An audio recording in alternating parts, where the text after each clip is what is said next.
Welcome back to The Explainer. Today, we are getting into something truly haunting, Katherine Mansfield's absolute masterpiece, The Fly. We're going to take a chronological journey right through this text and map out its shifting psychological moods. Because honestly, it starts off feeling incredibly cozy, but it quickly descends into this dark, deeply fascinating exploration of grief, control, and just how fragile human memory actually is. Okay, let's dive right in. Take a second and think about this incredibly evocative quote from the text. All the same, we cling to our last pleasures as the tree clings to its last leaves. This line completely sets the stage for everything we're about to explore. Because you see, this isn't just a story about some guy sitting in his office. It's a deep dive into how we handle our own mortality, how we sort of desperately grasp at the fleeting feeling of being alive, and the elaborate illusions of control we tend to build up around ourselves as we get older. Right off the bat, Mansfield sets up the power dynamics in the room through this really stark physical contrast. On one side, you have the boss. He's stout, he's rosy, and ironically, he's actually 5 years older than his guest, but he's just radiating health and power. He takes massive pride in being still at the helm. Then on the other side, we have old Mr. Woodfield. He's survived a stroke, he's frail, he's completely muffled up, and basically kept boxed up by his wife and daughters at home. He's only allowed out on Tuesdays. He peers out of this big leather armchair like a baby in a pram. And the boss, well, he looks at Woodfield and literally draws this deep, solid satisfaction from the comparison. It makes him feel incredibly powerful. And that feeling of power perfectly matches the world the boss has built for himself. Just look at the sensory details of his so-called snug sanctuary. He's constructed this total illusion of absolute control and modern comfort. He proudly points out his new bright red carpet with the large white rings, the massive, heavy furniture, a table with legs like twisted treacle, and his absolute pride and joy, the new electric heating with its 5 pearly glowing sausages. He wants Woodfield to admire all of it. In here, he's insulated, he's safe, invulnerable. Or, well, so he thinks. But here's the catch. Right in the middle of all this new, modern, aggressively updated furniture, there's something that isn't new at all. 6 years. That's how long a photograph of a grave-looking boy in a military uniform has hung over his table. It acts as this silent, completely unacknowledged ghost in this cozy space. The boss doesn't point it out to Woodfield at all. In fact, he actively avoids it. So, to warm up his frail, shivering friend, whose mind is clearly wandering at this point, the boss decides to play the jovial, generous host.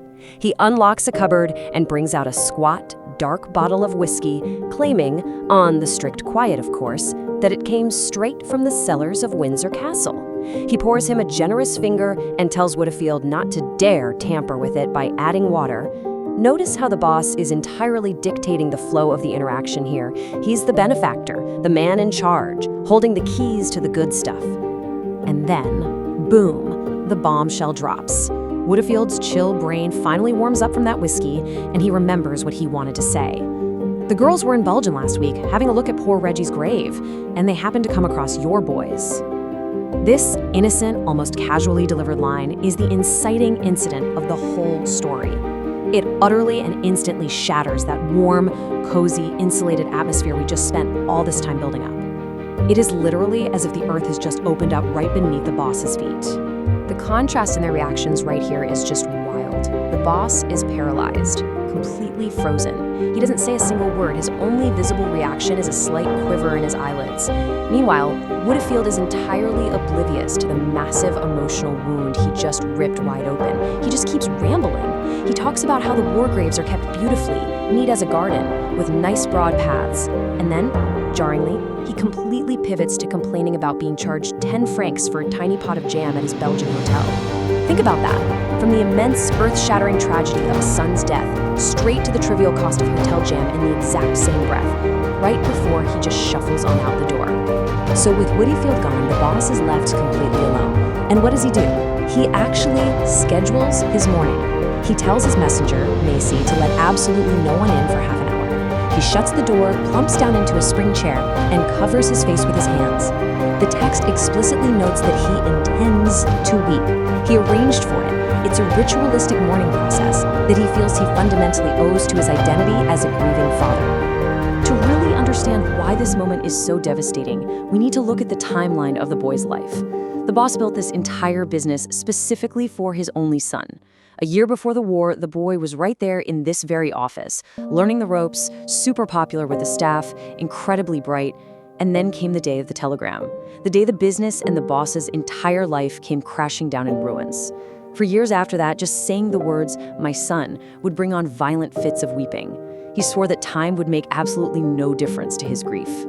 But now, 6 years later, he's sitting in his chair, hands over his face, expecting that overwhelming, violent grief. And jarringly, nothing happens. Not a single tear. This brings us to a profound, really unsettling moment of emotional hollowness.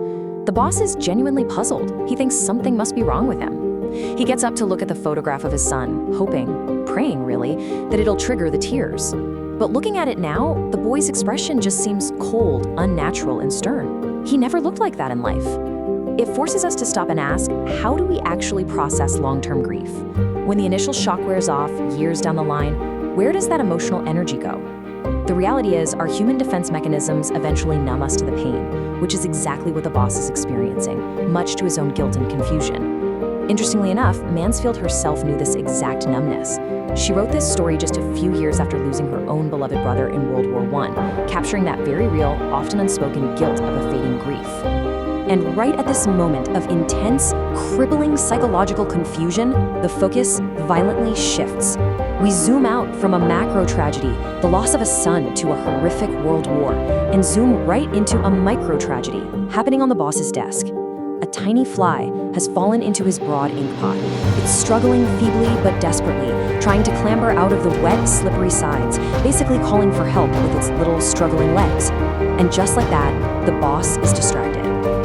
What follows is, honestly, a deeply unsettling sequence of events. At first, in step 1, the boss plays the benevolent savior. He scoops the fly out with a pen onto a piece of blotting paper. He watches with genuine admiration as the fly performs this immense task of cleaning its wings. He loves its never-say-die spirit. But then, as the fly readies itself for life again, this dark impulse just takes over. Step 2, the boss intentionally drops a heavy blot of ink right back onto the poor thing. The fly is stunned, but it drags itself forward, cleaning itself again, much slower this time. The boss actually feels relief watching it survive. But then, step 3, he decides to test it one last time. He dips his pen deep into the ink and administers a final, fatal drop. He has completely transitioned from an admiring spectator into someone playing a twisted, fatal game of God. Let's just sit in that creeping suspense for a second. The text puts us right there on the blotting paper with it. You watch the front legs wave, you see it drag its sodden body up, and you wonder, would the fly's plucky spirit be enough to survive the boss's cruel game? Mansfield brilliantly draws every ounce of our empathy directly into this tiny insect's agonizing struggle. Because you see, the fly represents the soldiers in the war. It represents Woodyfield struggling against old age. And deep down, it represents the boss himself, fighting desperately against time. But the answer is no. The fly is dead, the back legs are stuck to the body, it doesn't stir. The boss pokes it with his pen, saying, "Come on, look sharp," but it's over. He flings the tiny corpse into the waste paper basket. And immediately, the true climax of the story hits him. He is suddenly seized by a grinding feeling of wretchedness that makes him feel positively frightened. He is terrified. Why? Because he just acted out the cruel, random, meaningless nature of death that took his own son. He projected his total helplessness onto that fly, and the grim reality of it leaves him completely terrified. Which leads us to the most chilling realization of the entire explainer. The boss frantically rings for Macy and demands fresh blotting paper. He wipes his sweating neck with a handkerchief. He tries to settle his mind and wonders, what was it he was just thinking about before that fly caught his attention? What was he just doing? And the text concludes, for the life of him, he could not remember. The grief he literally just scheduled, the son he lost, the pain he swore would last forever, it is completely, utterly gone from his mind. It's a completely devastating ending. And it leaves us with this final, incredibly provocative thought. If time and distraction could erase even our deepest, most profound, world-shattering grief, how permanent is human memory and love, really? Are we truly in control of our own minds, or does time eventually just blot out everything, kind of like that ink on the fly? It's a heavy, chilling question to leave you with, but it's exactly what makes Katherine Mansfield's work so enduring and moving. Thank you so much for joining me and exploring this fascinating material today. Until next time, keep questioning what you read.